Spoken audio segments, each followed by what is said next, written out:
Have you ever imagined that the truth you seek isn't just written in the skies, but hidden in the shadows of forgotten books? The Quran describes a terrifying moment, the great earthquake, when reality collapses under divine wrath. A day when mothers forget their babies, pregnant women drop their burdens, and people stagger, not from drink, but from the horror of what they see. From this terror begins the Prophet Muhammad's miraculous journey, Al-Isra and Al-Miraj. He rises through the heavens, witnessing scenes of the hereafter, meeting messengers, hearing the fate of nations.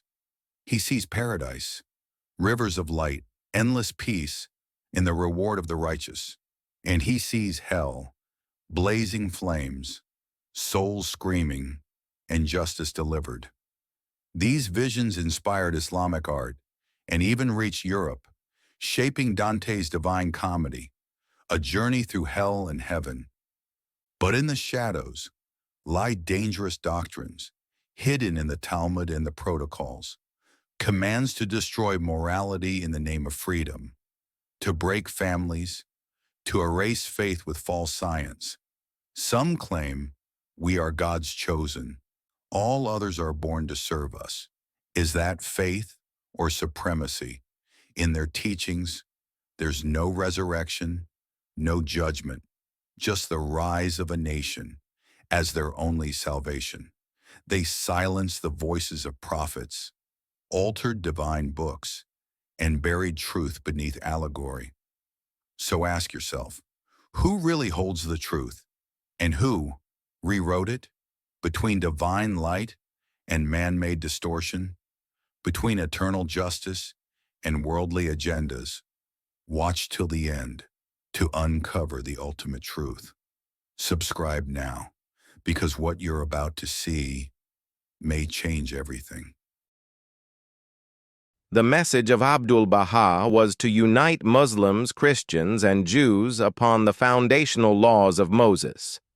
The work of Moses is unparalleled in history, and the day will come when a new book will emerge that will save them.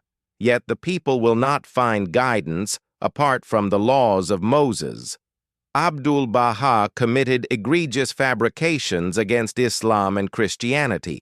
For this reason, figures of influence and grandeur were drawn to the Baha'i faith from its inception and carried its banner. Abdul-Baha was awarded a medal in Haifa in 1917, expressing the gratitude of the British Empire. He believed in incarnation and claimed to be a manifested God. Traces of such beliefs can also be found among the Seventh-day Adventists, the Mormons, the Latter-day Saints, and the Pentecostals. As for the group known as Jehovah's Witnesses, it began in America under the name Gilead Society, then Bible Students Association, and eventually spread worldwide as the Jehovah's Witnesses Society. One of its most prominent members was Theodore Herzl, the founder of Zionism. The society claims that the world has been in conflict with Jehovah for the past 6,000 years, and that now the seventh divine millennium has arrived, marking the beginning of the kingdom and a life in harmony with God. Jehovah, they say, will assist those he has chosen from eternity to crush all visible regimes through their hands, establishing a kingdom that will endure as long as the earth endures. The earth will become a paradise, and all weapons will be destroyed after the Battle of Armageddon, a term mentioned by John the theologian in the book of Revelation, and which the Jehovah's Witnesses consider a symbol of a decisive battle, after which the Jewish kingdom, devoid of neighboring nations, will rise. They do not believe in the resurrection of humans after death, nor in any form of resurrection other than that of the kingdom of Israel. They reject any notion of revival except for Israel's, and regard the concept of the soul's immortality as a myth propagated by the harlot Babylon. It is natural that this doctrine is supported and endorsed by Jewish sects that deny the afterlife and the day of judgment. Jewish theology does not recognize an afterlife. Resurrection and rising from the dead have no place in the Torah, as all references to them have been erased. To them, resurrection means the establishment of their state in Palestine, and the day of judgment is the day on which all nations will be judged. This is the belief of the Sadducees among them. They believe that the Messiah will return, bless them, and choose them as his deputies to govern the world and establish the kingdom of Allah upon the earth, making them rulers and governors of the world for eternity. The Jews disbelieved in the Messiah when he first came, only to later proclaim their faith in his return. The Jewish rabbis and scholars demolished their own faith from its very foundations by denying belief in the afterlife, which is a cornerstone of all divine religions. Belief in Allah and the last day is the primary condition for being among the believers. Whoever does not believe that he will be resurrected and stand before a divine court will live as he pleases and commit the most vile and horrific crimes. The hereafter, its conditions and affairs, are profoundly addressed in the Holy Quran and the noble prophetic traditions. They begin with warnings against attachment to the worldly life, calling for awareness of Allah, anticipation of death, preparation for what comes after, and reminders of the agony of death, the questioning and loneliness of the grave, the life of the barzakh, the liberation of believers' souls, the shattering of disbelievers' spirits, the end of the world, and the eternal presence of the Almighty. This is followed by resurrection, rising, judgment, recompense, reward, punishment, paradise, and hell. The purpose of mentioning these matters in the Quran is to awaken the mind and stir the emotions associated with death, to emphasize that it is a transitional stage between this life and the hereafter. It is a call to renounce the world, belittle its significance, and refrain from making it one's ultimate goal.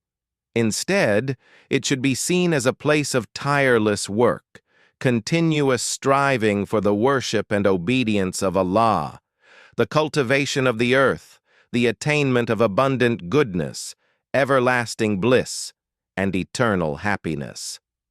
The Holy Quran, along with the purified Sunnah of the Prophet, has presented before all eyes lofty, vivid, dynamic, and perceptible truths, portrayed in a way that inspires thought and reflection, pulsating with emotion and supported by scientific evidence and observable phenomena. Humanity, with its persistent quest for the unknown and unending search for the unseen, remains in need of knowledge and insight, and of those who unveil the secrets of the afterlife and what it holds of the mysterious beyond. Domain of influence. This is exemplified by the Quranic depictions of the conditions of humankind on the day of resurrection, scenes of torment, and dialogues of the polytheists, such as in the words of Allah, the Exalted. O mankind, fear your Lord. Indeed, the convulsion of the hour is a terrible thing. On the day you see it, every nursing mother will forget her nursling, and every pregnant woman will miscarry, and you will see the people appearing intoxicated while they are not intoxicated, but the punishment of Allah is severe. Surat Al-Hajj 1-2.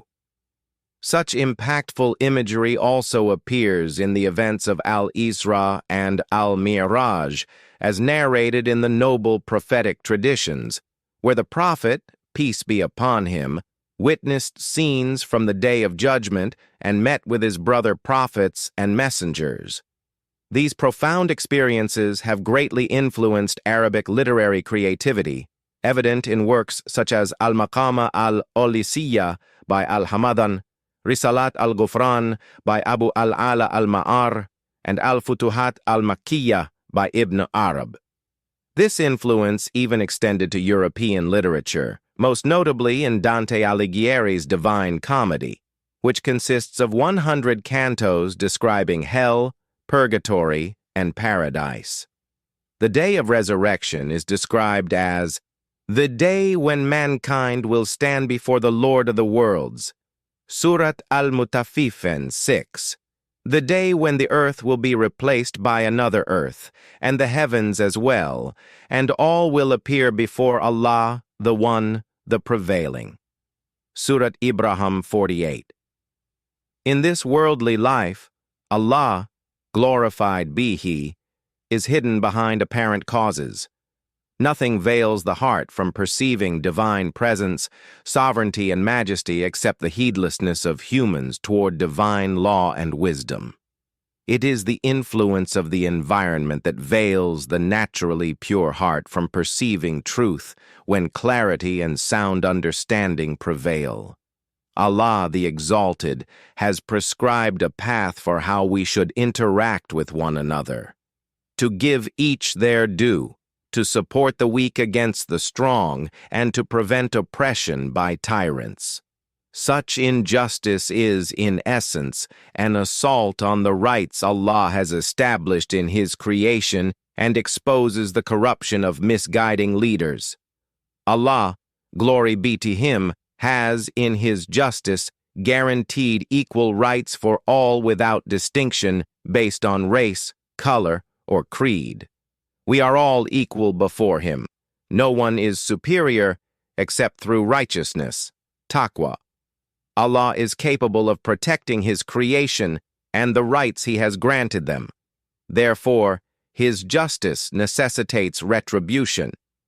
Whoever corrupts, oppresses, and wreaks havoc in Allah's creation while challenging His path through lies and deception, such a person is justly deserving of punishment. A clear example of deceit, falsehood, and manipulation can be found in the commandments contained in the pages of the Talmud and the Protocols, which have produced a destructive heritage, eroding values and principles. Their doctrine is founded on the belief that God has chosen them exclusively, and all others were created merely to serve them. Among their teachings are the following: all non-Jews are speaking animals whom God has created to serve the Jews. Remember, a nation that does not destroy others will destroy itself. The masses are blind. Buy them with money and drive them like cattle toward your objectives. Push the blind masses toward revolution and hand them the reins of power so they may rule with chaos and foolishness. We must ignite wars among nations and pit states against each other. Raise the banner of liberty to destroy morality, family, patriotism, and nationalism. Raise the banner of science to destroy religion. This is a brief glimpse into the teachings of the rabbis and sages of the children of Israel, who taught their followers that God created all humanity solely to serve them. Jewish thought casts a veil of secrecy, mysticism, and ambiguity over all matters. The means by which their misleaders sought to destroy divine scriptures was through allegorical interpretations, rejecting the apparent meanings and inventing hidden meanings that dismantle the divine purpose and distort its religious intent. The question that presents itself after everything said about the rabbis and sages of the children of Israel is this: are these truly the principles of people who testified to the divinity and oneness of their Lord and affirmed their obedience and servitude to Him? Did these rabbis and sages present to their followers a set of noble virtues and cultivate within them the elements of inherent goodness? Did they teach them about moral virtues such as truthfulness, honesty, benevolence, mercy, justice, sincerity, love of good for others, avoidance of harm, and the rejection of hatred and envy, and all that is good?